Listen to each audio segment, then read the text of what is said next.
Selamat berjumpa kembali dalam layanan audio Sahabat Seperjalanan. Hari ini adalah hari Minggu, 28 September 2025. Tema renungan saat teduh kita dengan judul Bebas dari Kuatir. Firman Tuhan terambil dalam Filipi 4 ayat keempat sampai dengan ke-7. Bersukacitalah senantiasa dalam Tuhan. Sekali lagi kukatakan, bersukacitalah. Hendaklah kebaikanmu diketahui semua orang. Tuhan sudah dekat. Janganlah hendaknya kamu khawatir tentang apapun juga, tetapi nyatakanlah dalam segala hal keinginanmu kepada Allah, dalam doa dan permohonan dengan ucapan syukur. Damai sejahtera Allah yang melampaui segala akal akan memelihara hati dan pikiranmu dalam Kristus Yesus. Mari kita berdoa. Bapa yang di dalam surga, biarlah kami memiliki sebuah kehidupan, sekalipun kami bisa takut, bisa khawatir, namun kami tidak terlalu takut dan terlalu khawatir sampai tidak mempercayai Engkau. Dalam nama Tuhan Yesus kami berdoa. Amin. Shalom sahabat perjalanan yang dikasihi Tuhan, sebuah tema yang kita pelajari bebas dari khawatir. Seakan-akan tema ini adalah terlalu ideal, terlalu tinggi. Mana mungkin hidup tanpa kekhawatiran? Bukankah kita diperhadapkan dari hari ke hari berbicara tentang problem, kesulitan, dan masalah hidup? Bagaimana kita tidak khawatir? Bukankah khawatir itu memiliki aspek positif, yaitu membuat kita hati-hati, membuat kita mempersiapkan diri. Khawatir anak-anak kita itu mengalami kebodohan, maka kita sekolahkan. Khawatir bahwa kita itu bisa sakit, maka kita menjaga pola makan, pola sehat, pola tidur. Khawatir kalau kita mungkin bisa terjerumus kepada hal-hal yang salah, kemudian kita memberikan nasihat-nasihat kepada anak-anak kita, cucu kita, juga kepada diri sendiri. Bukankah khawatir adalah sesuatu yang normal? Bahkan kalau hidup tanpa khawatir, berarti hidup tanpa kehati-hatian, hidup tanpa perencanaan, kemudian hidup akan berakhir dengan keburukan. Tentu di dalam aspek-aspek yang disebutkan tadi, kekhawatiran yang positif itu harus kita miliki. Kalau khawatir karena bentuk pertanggungjawaban, kalau khawatir karena bentuk kehati-hatian, kalau khawatir sebagai salah satu bentuk hidup kita fokus untuk mencapai sebuah apa yang kita harapkan itu berjalan dengan baik. Tetapi jika terlalu khawatir, jika terlalu takut, jika terlalu bimbang, maka sesungguhnya kita sedang mengalihkan Tuhan yang maha besar. Itu kemudian kita melihat masalah yang kita hadapi jauh lebih besar daripada Tuhan yang kita percayai. Kekhawatiran adalah sesuatu yang perintah Tuhan. Kalau kita membaca dalam Injil Matius, janganlah khawatir tentang apa yang kamu makan, apa yang kamu pakai. Bukankah Allah sudah memelihara burung di udara, dan kemudian bunga bakung di ladang Tuhan pelihara, serigala yang katakanlah punya liang, semuanya dijaga dan dilindungi oleh Tuhan. Bagaimana mungkin kita kemudian tidak khawatir? Kita berbicara tentang semuanya itu ada. Kalau kita berbicara tentang segala hasil yang kita harapkan, maka ada upaya kita, tetapi juga ada bagian kekuatan Tuhan yang menopang kita. Tapi kalau kita jujur, seluruh upaya kita pun berasal dari Tuhan. Bukankah kita berjalan, kaki kita diciptakan Tuhan? Bukankah kita mengerjakan sebuah karya lewat tangan kita? Itu pun tangan diciptakan Tuhan.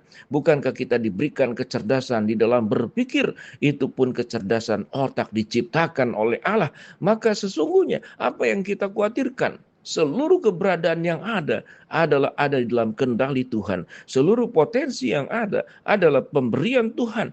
Kalau Tuhan sudah memberi modal kepada kita, lalu modal yang kita miliki, kehidupan ini, waktu ini, kecerdasan, pengalaman, pendidikan yang kita terima, lalu kemudian berbagai macam pembekalan untuk memperjuangkan hidup ini supaya kita bisa berhasil, itu pun semuanya berasal dari Tuhan. Kalau apa yang kita miliki juga berasal dari Tuhan, maka Tuhan pun bisa menambahkan sesuatu yang belum kita miliki. Tatkala kita menghadapi kesulitan yang tersulit, kita sudah tidak sanggup. Bukankah firman Tuhan berkata, pencobaan-pencobaan yang kamu alami adalah pencobaan biasa, yang tidak akan melebihi kekuatanmu, sehingga tatkala engkau dicobai, Tuhan akan memberikan jalan keluar untuk menolong kita dan memberikan kekuatan yang cukup untuk bisa menghadapinya. Maka di dalam konteks ini, Ketika khawatir menjadi tidak mempercayai Allah, ketika khawatir membuat kita menjadi tawar hati, ketika khawatir membuat kita menjadi orang-orang yang putus asa, lalu menganggap masalah itu akan menghabisi seluruh kehidupan kita.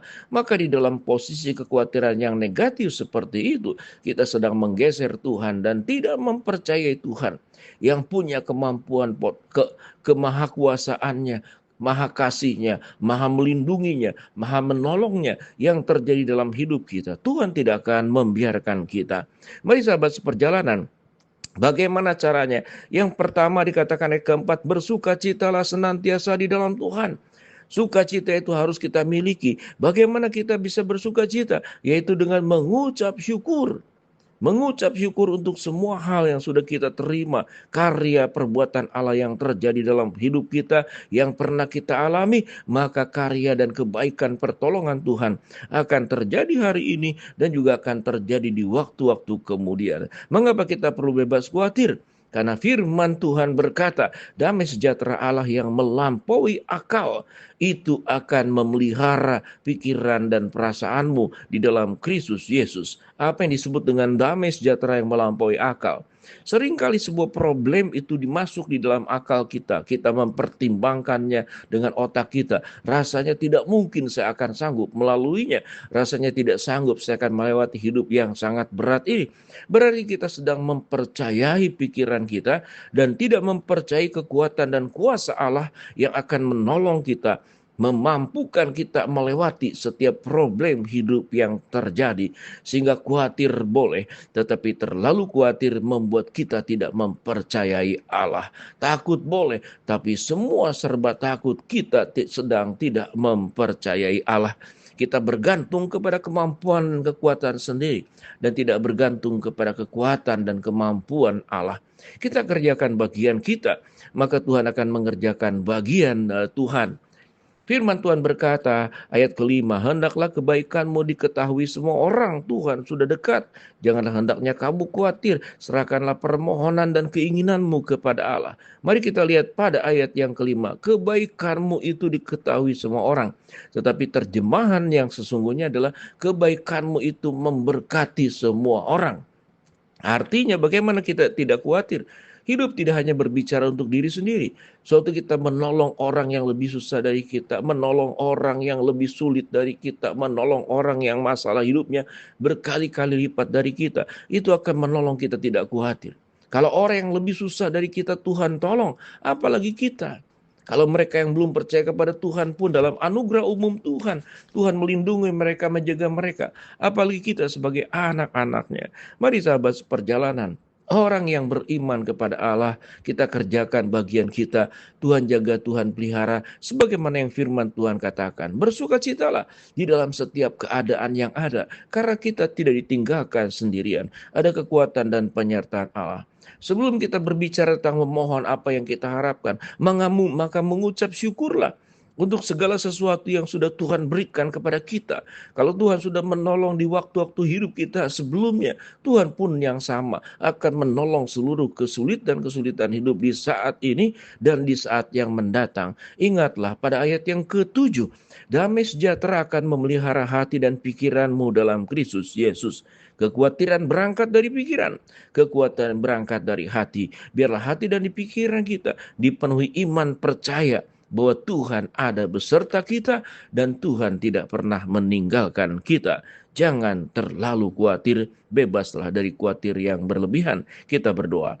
Bapa dalam surga, kami berdoa, yang sakit Tuhan jamah sembuhkan, yang sedang menghadapi masalah Tuhan bukakan jalan, yang sedang memohon berdoa, Tuhan kabulkan sesuai dengan waktu rencanamu yang terbaik. Di dalam nama Tuhan Yesus kami berdoa. Amin.